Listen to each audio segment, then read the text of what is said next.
To answer your question, man, he is asking, by the way, how is Stormbreaker here in One World Under Doom? Like, didn't it get destroyed in Donny Cates Thor? It did. Thor Odinson destroyed Stormbreaker on Mjolnir against Beta Ray Bill, and this fight happened basically to show that Thor is still him. He's not just corrupted by Galactus. But we have to remember, in Immortal Thor, when Thor got stabbed by his brother Loki, it erased everything about Thor, the whole mythos itself. It destroyed the Bifrost, and we have to remember, if you're in Asgard, you can't go to Midgard. It's like impossible right now. That's why Strange right now is stuck there. They can go to the other 8 realms, but they can't go to Midgard. When Thor died, the whole history of the Marvel Universe changed.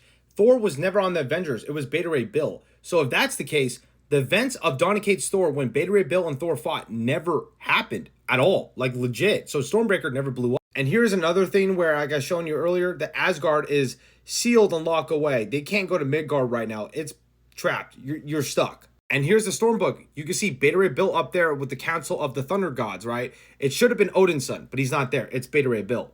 But guys, this is very important to read a lot of stuff in Marvel Comics.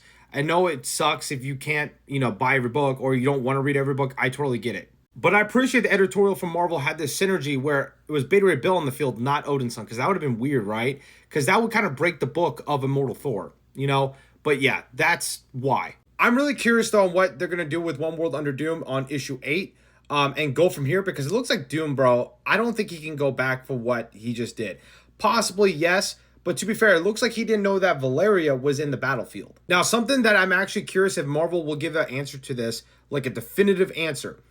Doom sacrificed his own people in Latveria, which seems kind of out of character. But the thing is, though, Doom did state that they gave up their lives. They volunteered for it. Which, if that's the case, it makes me believe, okay, maybe Doom didn't want to do it. But in terms of the greater good and him as being the Sorcerer Supreme, maybe he's like, I kind of have to do this. Now, if Marvel's really smart here, I would say the darkness, like the anti-all or whatever, Doom foreshadowed it. Like, he can see it. And he doesn't want to give this information to the Avengers because maybe by doing that, it can ruin the timeline or ruin their chances of winning. That's what I would do to clean it up, because that would make sense why all this stuff is really happening. But let me know what you guys think about One World Under Doom. I personally liked it. It's not like, oh my God, 10 out of 10, but I give it a solid 7 or 8. It's not bad, for at least in my opinion.